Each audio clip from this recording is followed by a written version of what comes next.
नमस्कार दोस्तों, मैं त्रिलोक चौधरी आप सभी का स्वागत करता हूं इस ऑनलाइन स्टडी क्लास वीरपथ पर। आज के वीडियो में हम वन्य जीव अभ्यारण्य का 7वां और अंतिम पार्ट लेकर आए हैं। इसमें वन्य जीव अभ्यारण्य है वो कंप्लीट हो जाएंगे। तो शुरू करते हैं। पहले 21वां, कल 20 तक पढ़ चुके थे हम। अब 21वां अभ्यारण्य है बन बरेठा वन्य जीव अभ्यारण्य। बन बरेठा सबसे पहले ये है कहां पर, तो भरतपुर में। ध्यान रखें, आज के इस अभ्यारण्य में हम भरतपुर संभाग के अंतर्गत आने वाले सभी जो अभ्यारण्य है वो कंप्लीट कर देंगे। पूर्वी राजस्थान के, कहने का मतलब आज पूर्वी राजस्थान के अभ्यारण्य की बारी है। तो देखो भरतपुर में है, तो इसके बारे में एक तो इसकी स्थापना कब हुई, तो 1985 स्थापना 1985 में। इसका क्षेत्रफल 199.24 वर्ग किलोमीटर, मतलब लगभग 200 वर्ग किलोमीटर मान सकते हैं। 199.24 वर्ग किलोमीटर है बन बरेठा अभ्यारण्य का क्षेत्रफल। अब ये किसके लिए प्रसिद्ध है, तो सबसे पहले तो ये देखना आप, विशेष है परिंदों का घर। परिंदों का घर कहा जाता है इसको। अब कैसे, भरतपुर में जो इससे पहले हमने एक राष्ट्रीय अभ्यारण्य पढ़ा था, केवलादेव घना पक्षी विहार अभ्यारण्य, और वो भी पक्षियों के लिए ही प्रसिद्ध था। उसी तरह से भरतपुर का ही एक और बन बरेठा अभ्यारण्य भी पक्षियों के लिए काफी प्रसिद्ध है।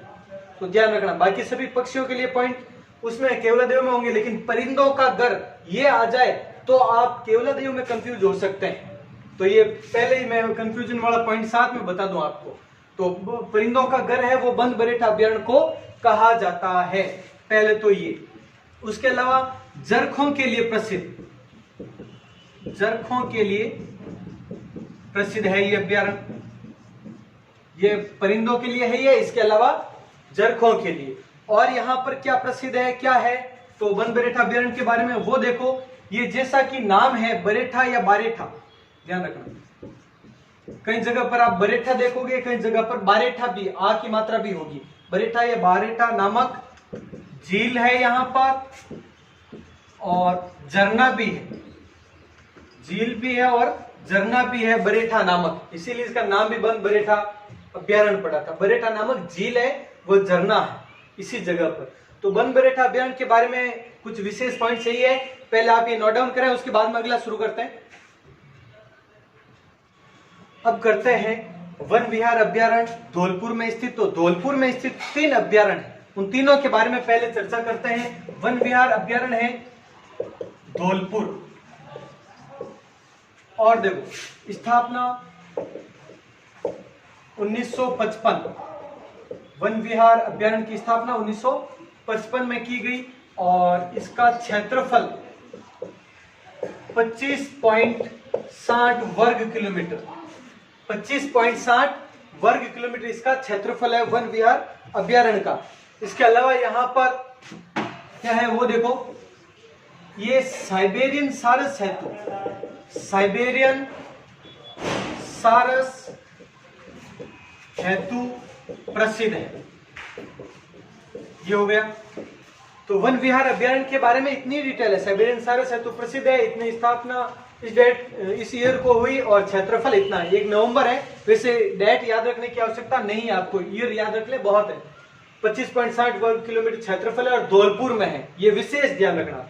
ऐसे जो छोटे मोटे अभ्यारण्य है वो किस जिले में है, ये विशेष ध्यान रखना। सीधा सा प्रश्न पूछ लेते हैं फिर भी कंफ्यूज हो जाते हैं। अब अगला अभ्यारण्य धौलपुर में ही स्थित है, उनके बारे में बात कर लेते हैं हम। 23 नंबर है वो केसरबाग। केसरबाग अभ्यारण्य, ये भी कहां पर है, एक और साथ में ही कर लेते हैं, रामसागर।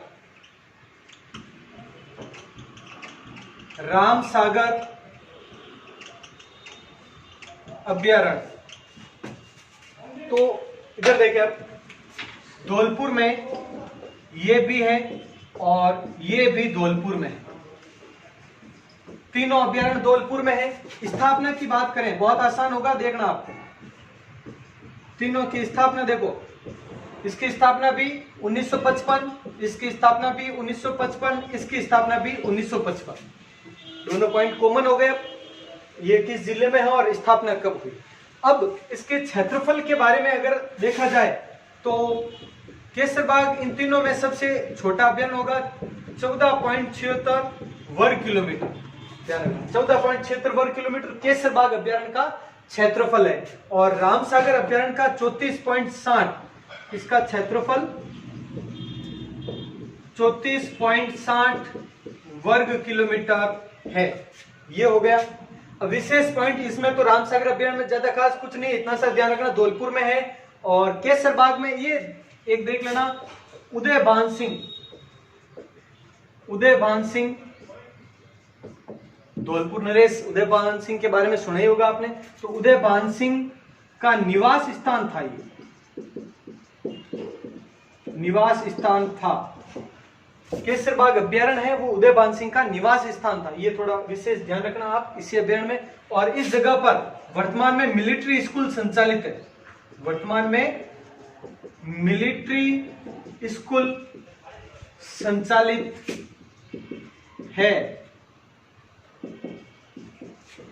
तो ये धौलपुर के तीनों अभ्यारण्य, वन विहार अभ्यारण्य, धौलपुर, केसरबाग अभ्यारण्य और रामसागर अभ्यारण्य, इनके बारे में, इनकी स्थापना, क्षेत्रफल और कुछ एक विशेष है, इसके बारे में आपको लिखवा दिया है। आगे के 3 अभ्यारण्य और करते हैं, पहले ये नोट कर लें सभी। अब करते हैं आगे के अभ्यारण्यों के बारे में। 25वां सवाई माधोपुर अभ्यारण्य कहां पर है, तो ये लिखने की भी आवश्यकता नहीं है, सवाई माधोपुर में, एक ही जिले में है, वो भी किसमें, सवाई माधोपुर में है। इसके बाद में इसकी स्थापना के बारे में, इसकी स्थापना 1955 में स्थापना कर दी गई थी, 7 नवंबर को की गई थी। अब पूरा याद रखना आवश्यक नहीं, ये ध्यान रख लें, बहुत है। इसके बाद में इसका क्षेत्रफल 131.30 वर्ग किलोमीटर, 131.30 वर्ग किलोमीटर इसका क्षेत्रफल है सवाई माधोपुर अभ्यारण्य का। इसमें एक ही ध्यान रखना, इसे सवाई माधोपुर से जोड़ा गया, इसे सवाई माधोपुर में जो रणथंभौर है, रणथंभौर से जोड़ा गया, रणथंभौर से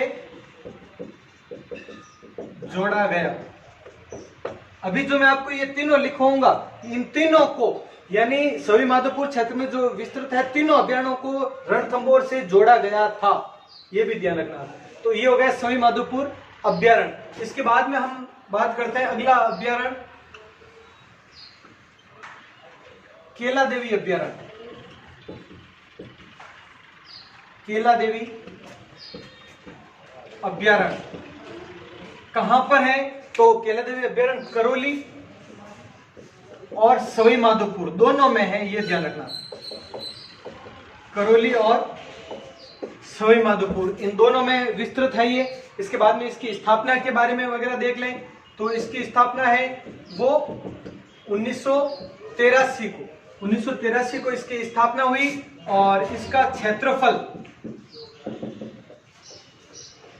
676.82 वर्ग किलोमीटर, 676.82 वर्ग किलोमीटर इसका क्षेत्रफल है केला देवी अभ्यारण्य का। इसमें विशेष के बारे में देखें तो एक तो डांगलैंड कहते हैं इस क्षेत्र को, नाम से प्रसिद्ध क्षेत्र,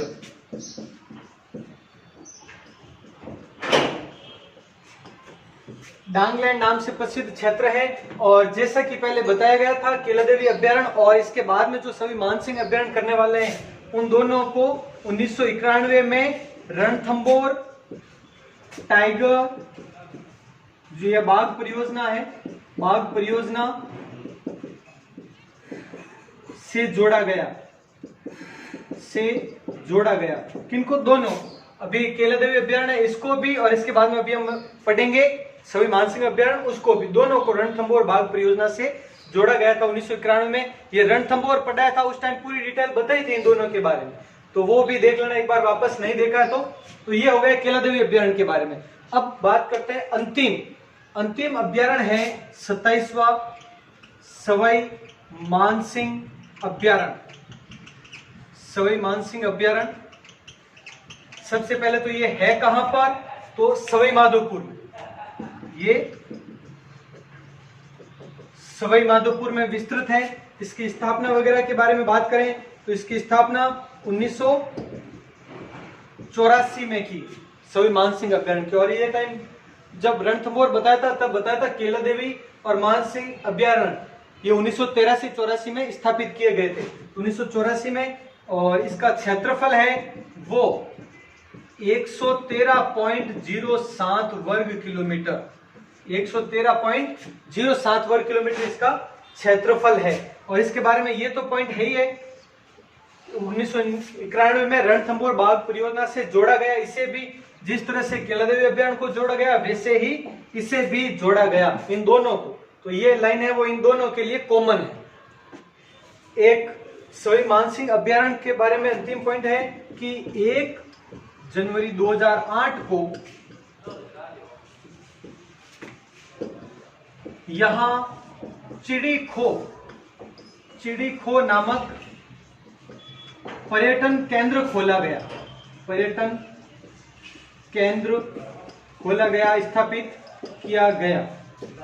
तो ये थोड़ा विशेष ध्यान रखना आप, चिड़ी खो नामक पर्यटन केंद्र कहां पर, सवाई मानसिंह अभ्यारण्य में खोला गया। इस तरह से ये स्क्रीनशॉट ले ले पहले तो आप कंप्लीट इसका। तो इस तरह से ये वन्य जीव अभ्यारण्य है वो पूरे 27 कंप्लीट हो गए इन 7 पार्ट में। 7 पार्ट को आराम से देख लें आप ध्यान से। और इसके बाद में अगले 1-2 पार्ट में हम कंप्लीट कर लेंगे आपके मृगवन है, जंतुआलय है, आखेट निषेध क्षेत्र है, संरक्षित क्षेत्र है, वो सब कंप्लीट कर देंगे। तो ठीक है, मिलते हैं अगले वीडियो में। जय हिंद, जय भारत।